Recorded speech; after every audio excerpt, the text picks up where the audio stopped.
2008 के financial crisis के बारे में तो सबको पता है, क्योंकि वो दुनिया की सबसे बड़ी इकोनॉमी में हुआ था। लेकिन एक ऐसा भी क्राइसिस है जिसने एशिया को हिला कर रख दिया। ये था 1997 का एशियन क्राइसिस, जिसके बारे में बहुत ही कम बात होती है।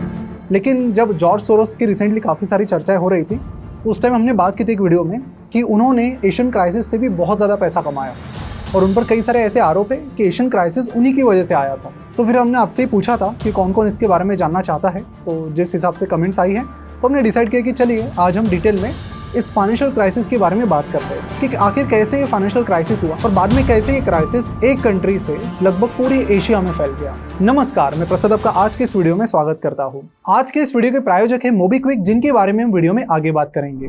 1970-80 से कई सारी कंपनीज काफी अच्छी स्पीड से ग्रो कर रही थी, जिसमें कोरिया था, थाईलैंड, मलेशिया, सिंगापुर, इन जैसी कंट्रीज से। अब हुआ ये कि इसी दौरान जापान ने एक बहुत बड़ी गलती की और इस गलती की वजह से उनकी जो करेंसी है यन, वो काफ़ी स्ट्रांग होकर ऊपर चली गई।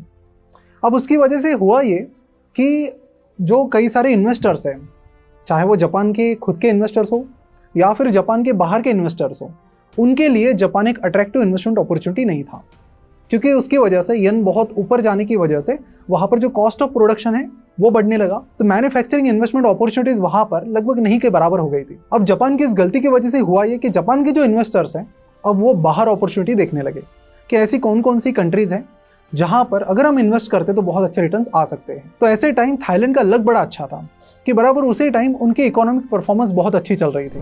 1980s में थाईलैंड की जो एक्सपोर्ट ग्रोथ है वो चली गई 20% पर। अब 20% एक बहुत अच्छी फिगर है और उसी को देखते हुए बाकी सारे इन्वेस्टर्स ने ये देखा कि वहाँ पर अगर हम थाईलैंड की बात करें तो इन्फ्लेशन बहुत कम था, वहाँ पर जो लेबर कॉस्ट थी वो भी बहुत कम थी और ऐसे में वहाँ पर जो मैन्युफैक्चरिंग फैसिलिटी थी वो काफ़ी तेज़ी से बढ़ रही थी।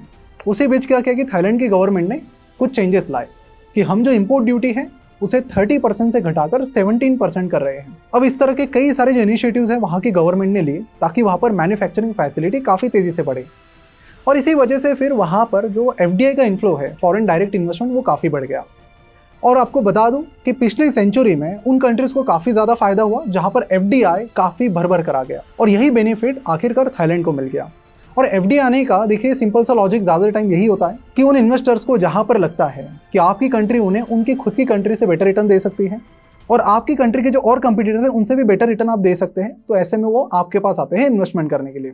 सेम चीज़ यहाँ पर थाईलैंड के साथ में भी हुई। अब इसके पीछे कई सारे फैक्टर्स होते हैं। यहाँ पर हम देख रहे हैं कि क्राइसिस होने से पहले थाईलैंड की इकोनॉमी काफ़ी प्रॉस्पर हो रही है, उसकी वजह से वहाँ पर लोग भी काफ़ी ज़्यादा स्पेंडिंग कर रहे हैं, काफ़ी ज़्यादा पैसा बोरो भी कर रहे हैं। अगर हम इंडिया की बात करें तो इंडिया में भी फिलहाल लोगों की स्पेंडिंग बहुत ज़्यादा बढ़ गई है, जिसके लिए लोग काफ़ी सारे क्रेडिट कार्ड्स यूज़ कर रहे हैं। लेकिन यहाँ पर एक रिस्क ये होती है कि अगर आप टाइम पर ये बिल पे ना करें तो आपका सिबिल स्कोर खराब हो जाएगा और फिर जब इमरजेंसी के टाइम आपको पैसों की जरूरत पड़ेगी तो शायद आपको लोन ना मिले। इसे अवॉइड करने के लिए मेरे पास एक वन स्टॉप सोल्यूशन है, presenting you the MobiKwik app, जहां पर आप अपने सारे क्रेडिट कार्ड्स लिंक कर सकते हैं और उनकी पेमेंट लाइटनिंग फास्ट स्पीड से कर सकते हैं। ऐसा मैं क्यों कह रहा हूँ, क्योंकि यहाँ पर सिर्फ 30 सेकंड्स के अंदर आपकी जो अमाउंट है वो सेटल हो जाती है। और सबसे इंपॉर्टेंट, यहाँ पर बिल पेमेंट करने पर आपको चिप से कॉइन्स नहीं मिलते बल्कि रियल कैशबैक मिलता है। मोबीक्विक यहाँ पर आपको टाइमली रिमाइंडर्स भेजता है ताकि आप सारे पेमेंट्स टाइम पर कर सको और आपको कोई एक्स्ट्रा फीस पे ना करनी पड़े। और अगर आप स्पेंडिंग के लिए मल्टीपल क्रेडिट कार्ड्स भी यूज करते हो तो वो भी यहाँ पर इशू नहीं है, बड़ी आसानी से आप सबको यहाँ पर मैनेज कर सकते हैं। और स्पेंडिंग से याद है कि आपने पैसा कहाँ कहाँ पर खर्च किया है, वो भी सारी चीजें आप यहाँ पर ट्रैक कर सकते हैं ताकि आपकी मंथली स्पेंडिंग आप प्रॉपरली चेक कर सको और अपनी गलतियां उससे सुधार सको। तो यहाँ से आगे चिप्स, कॉइन और बेटर लक नेक्स्ट टाइम में खुश मत हो जाइए। मोबीक्विक यूज कीजिए और रियल कैशबैक पाइए। लिंक नीचे डिस्क्रिप्शन और कमेंट बॉक्स में दी गई है। अब एक इंटरेस्टिंग चीज आपको बताता हूँ कि हमारी अगर 100-150 साल पुरानी हिस्ट्री देखते हैं आप किसी भी कंट्री की, तो ज़्यादातर फाइनेंशियल क्राइसिस तब आए हैं जब US के इंटरेस्ट रेट्स बहुत ज़्यादा गिर गए हैं और उसके बाद वो अचानक से बढ़ने लगे हैं। यहाँ पर क्या हुआ कि 1980s में आप देखते हैं शुरुआत में तो US के इंटरेस्ट रेट 15% पर चले गए। अब हुआ ये 15% की वजह से कि वहाँ के इन्वेस्टर्स को 15% की आदत लग गई कि ये तो हमें मिल रहा है। लेकिन 1980s के एंड तक ये जो इंटरेस्ट रेट्स हैं ये 15% से गिरकर चले गए 6% के करीब। अब जो बाकी इन्वेस्टर्स हैं वो ढूंढने लगे बाकी अपॉर्चुनिटीज़ कि हम 6% से तो हमारा काम नहीं चलेगा क्योंकि इन्फ्लेशन में ही उतना चला जाएगा, तो हम रिटर्न कमाएं कहाँ से। तो आपको बाकी कंट्रीज़ में अपॉर्चुनिटी ढूंढनी है। तो इन्होंने फिर थाईलैंड पर ध्यान दिया।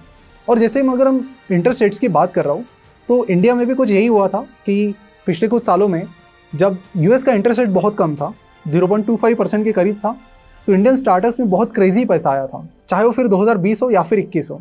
लेकिन 2022 में जैसे इंटरेस्ट रेट 0.25% से 4.5% पर चले गए, वो पैसा आना बहुत ज़्यादा कम हो गया। और फिर आज हम देख रहे हैं कि स्टार्टअप में काफ़ी बड़ा क्राइसिस चल रहा है।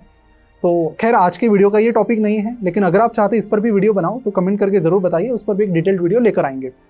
तो अभी हुआ यहाँ पर ये कि जो इंटरेस्ट रेट्स कम हो गए थे, उसके बाद यूएस के इन्वेस्टर्स हो, बाकी कंट्रीज़ के इन्वेस्टर्स हो, जापान की जैसे हमने बात की, वो सब एक अपॉर्चुनिटी देख रहे थे और अपॉर्चुनिटी मिली उनको थाईलैंड में। सो ये सारा पैसा एफडीआई का फ्लो जाने लगा थाईलैंड के पास और थाईलैंड की इकोनॉमी प्रॉस्पर होने लगी, ग्रोथ होने लगी। ग्रोथ कितनी? तो 1985 से लेकर 1995 इसके बीच वहाँ की जो एक्सपोर्ट ग्रोथ थी थाईलैंड की, वो सालाना ऑन एन एवरेज 23% थी। लेकिन इसी बीच थाईलैंड की गवर्नमेंट ने कुछ शॉर्ट टर्म ग्रोथ के लिए कुछ ऐसे डिसीजंस लिए जो बाद में बैकफायर किए। 2 डिसीजंस थे। पहला तो ये कि उन्होंने अपनी जो करेंसी है उसे फ्री फ्लोट नहीं होने दिया, उन्होंने उसे कैप कर दिया। तो अगर आज हम देखें कि इंडियन करेंसी है जो डॉलर के करीब, तो रोज चेंज होती रहती है और वो फ्री फ्लोट है। जैसे उसमें ट्रेडिंग बढ़ेगी या फिर जैसे ग्लोबल फैक्टर्स चेंज हो गए और इन दोनों कंट्रीज़ के बीच फैक्टर्स चेंज हो गए, तो उसका असर उस पर देखने मिलेगा। लेकिन जब आप उसे कैप करते हैं तो आप आर्टिफिशियली उसको लिमिट करते हैं। जैसे कि इंग्लैंड के बारे में हमने बात की थी 1992 के करीब, तो तब उन्होंने 6% पर कैप किया था उस करेंसी को, कि उनकी जो करेंसी है वो 6% से ऊपर नहीं जा सकती और 6% से नीचे भी नहीं आ सकती, वो उसी बीच खेलती रहेगी। तो उसे कहते हैं आर्टिफिशियली उसको कैप करना। लेकिन इसका एक फ्लॉ है। तो ये सारी चीज़ तब तक अच्छी है जब तक आपकी इकोनॉमी स्ट्रांग है। जैसे कि इंडिया भी अगर आज चाहे तो इंडिया भी आज अपनी करेंसी को कैप कर सकती है, जो कि नहीं करना चाहिए, क्योंकि इंडिया आज फिलहाल फाइनेंशियली स्ट्रांग है, तो करना चाहे तो कर भी सकती है, आइडियली नहीं करना चाहिए ऐसा। तो थाईलैंड ने भी यही सोचा कि इसको कैप करते हैं। कैप करने से होगा ये कि करेंसी में ज़्यादा फ्लक्चुएशन नहीं आएगा ना, तो बाहर के इन्वेस्टर्स तुरंत दौड़ कर आएंगे। अब ये बाहर के इन्वेस्टर्स की इतनी क्या डिपेंडेंसी रही थाईलैंड पर? तो डिपेंडेंसी इसलिए रही कि थाईलैंड के जो लोग हैं वो प्रो सेविंग नहीं थे।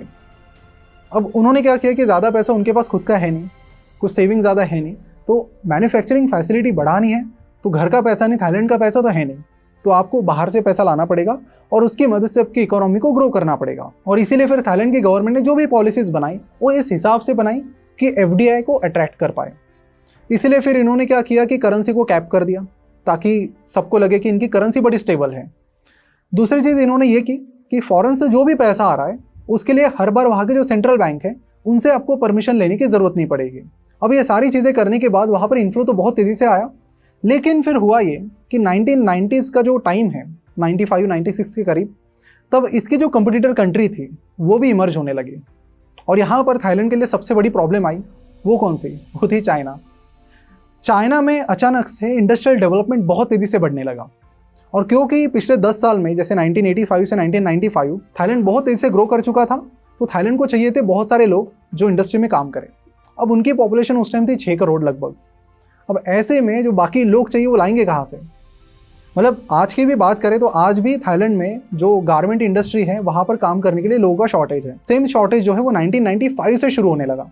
उससे पहले तो वो इकोनॉमी तो मतलब चल रही थी ठीक ठाक से, इतनी सारी इन्वेस्टमेंट आई, इंडस्ट्रियलाइजेशन हुआ, लोग चाहिए तो लोग नहीं है। तो चाइना के बाद पॉपुलेशन बनी इनका दूसरा बड़ा दुश्मन, तो चाइना के पास वो भी थी। तो लोगों के जो वेजेस है, तनख्वाह है, वो बढ़ने लगी तो कॉस्ट ऑफ प्रोडक्शन है वो भी बढ़ने लगा। अब वो बढ़ने लगा तो जो चाइना है उससे कहीं ना कहीं ये कंट्री compete नहीं कर पा रही थी। सिर्फ चाइना ही नहीं, उस टाइम वियतनाम भी काफ़ी तेज़ी से आगे बढ़ रहा था। अगर हम आज की बात करें तो आज थाईलैंड की जो कॉस्ट ऑफ लेबर है वो वियतनाम के कंपेरेटिवली 3 गुना ज़्यादा है। और इसकी शुरुआत जो है इस पूरी चेंज की वो शुरू हुई 1995 के करीब। अब क्योंकि बाकी कंट्रीज़ में सस्ते में चीज़ें बन पा रही हैं और थाईलैंड के पास कभी थाईलैंड ने इस पर फोकस नहीं किया कि हम अपने खुद के ब्रांड बनाएं, अपनी खुद की कंपनीज बनाएं। जो भी बना रहे थे वो एक्सपोर्ट स्पेसिफिक ही बना रहे थे। तो ये जो चीज़ें थी, ये शॉर्ट टर्म इनकी जो थिंकिंग थी वो धीरे धीरे बैकफायर करने लगी और जो इन्वेस्टर्स का फ्लो है एफडीआई का, वो अब धीरे धीरे थाईलैंड से चाइना, वियतनाम की तरफ डाइवर्ट होने लगा। और फिर जब ये इंडस्ट्रियल एक्टिविटी स्लो होने लगी तभी एक और चीज़ हो गई, वो थी कि यूएस में इंटरेस्ट रेट फिर से बढ़ने लगे। 1990 के आसपास वो 5% से भी कम हो गए थे, वो इंटरेस्ट रेट अब फिर से बढ़ने लगे। अब क्योंकि वो इंटरेस्ट रेट बढ़ने लगे तो एफडीआई का फ्लो भी यहाँ पर और कम होने लगा। तो एक तो कंपटीशन बढ़ गई बाकी कंट्री से आने वाली, सेकंड चीज़ कि इन्वेस्टर्स हैं उनकी कमी होने लगी। और हुआ ये फिर कि इन्होंने क्या किया था कि क्योंकि यहाँ की सेंट्रल बैंक ने तो बोला था कि आपको अगर बाहर से पैसा लेना है तो आपको हमसे अप्रूवल लेने की ज़रूरत नहीं है। तो ऐसे में यहाँ की कई सारी कंपनीज ने बड़े हेवी कर्जे लिए थे बाहर से। जैसे कि इनका जो एक्सटर्नल डेट है वो 1987 में $17.5 बिलियन था, 1995 में ही चला गया $68 बिलियन। अब इस तरह से क्रेजीली आपने पैसा बाहर से लिया है, तो कुछ पैसा तो बाहर के इन्वेस्टर्स ने इसमें इन्वेस्ट किया था, कुछ पैसा लोन के तौर पे इन्हें दिया था। अब जो लोन के तौर पर जो पैसा इन्होंने दिया था वो अब इनसे रिपे नहीं किया जा रहा था। इनफैक्ट वहाँ के जो बैंक है फाइनेंस वन, उसने भी बड़ी हेवीली यहाँ के जो इंडस्ट्रीज है उनको पैसा दिया था, लेकिन अब क्योंकि सारी एक्टिविटी स्लो डाउन हो गई थी तो वो पैसा इनसे रिपे नहीं किया गया। तभी यहाँ के जो सेंट्रल बैंक है, बैंक ऑफ थाईलैंड, उसको सामने आकर ये कहना पड़ा कि जो फाइनेंस वन है बहुत अच्छी कंडीशन में है, किसी को डरने की जरूरत नहीं। और फिर यही फाइनेंस वन 1997 में कोलैप्स हो गई बिकॉज कंपनीज ने पैसे नहीं चुकाए, और यहीं पर कुछ लोगों ने अपॉर्चुनिटी देखी। अगर आप देखते हैं तो दो टाइप के इन्वेस्टर्स हैं जो सबसे ज़्यादा पैसा कमाते हैं। एक वो है जो किसी चीज़ में अपवर्ड अपॉर्चुनिटी देखते हैं कि ये कंपनी बहुत ऊपर जाएगी। दूसरे वो इन्वेस्टर्स हैं जो किसी गलती को पकड़ते हैं और वेट करते हैं कि कब वो गलती उन्हें बैकफायर करेगी। सेम चीज़ जॉर्ज सोरोस और जुलियन रॉबर्टसन ने की। उन्हें पता था कि थाईलैंड ने गलतियां तो की है, जैसे कि करेंसी को कैप करना, कई सारी चीज़ों में सेंट्रल बैंक की परमिशन ना लेना, और उन्हें पता था कि ये चीज़ें आगे ना पीछे बैकफायर तो करेगी। इंग्लैंड को तो किया था बैकफायर, और वहीं से जॉर्ज सोरोस ने बहुत सारा पैसा भी कमाया था। अब क्या है कि आपकी करेंसी कैप की गई है तो आपको उस इंतजार का वेट करना है जब आपकी इकोनॉमी स्लो हो जाए या फिर इकोनॉमी में क्राइसिस आ जाए, और वो थाईलैंड में आ गया था। लेकिन फिर अभी भी जिद पर अड़ा था थाईलैंड कि हमें तो हमारी करेंसी है उसे कैप ही रखना है, हमें तो और भी इन्वेस्टर्स लेकर आने हैं और भी इकोनॉमी को आगे बढ़ाना है। तभी जुलियन रॉबर्टसन ने $3 बिलियन से थाईलैंड की जो करेंसी है बाहट उसे शॉर्ट कर दिया, और जॉर्ज सोरोस ने $1 बिलियन से शॉर्ट कर दिया। अब जब शॉर्ट सेलिंग में क्या होता है कि आप उस करेंसी को बेचते हैं, जैसे आपने 100 रुपीज़ में कोई करेंसी बेची, वो करेंसी 90 रुपीज़ की हो गई, तो आप 100 रुपीज़ में उसे बेचेंगे, 90 रुपीज़ में उसे खरीद लेंगे और 10 रुपये का आपको प्रॉफिट हो जाएगा। लेकिन यहाँ पर क्या है कि क्योंकि उस करेंसी को कैप किया गया था, तो जैसे ही ये इन्वेस्टर्स उसको बेचने लगे तो तुरंत थाईलैंड के सेंट्रल बैंक, जो उनके पास बाहर की करेंसी थी जिसे फॉरेक्स रिजर्व कहते हैं, वो बेचकर बाहट खरीदने लगी। तब तुरंत थाईलैंड की जो सेंट्रल बैंक है वो अपना जो फॉरेक्स रिजर्व है उसे बेचने लगी।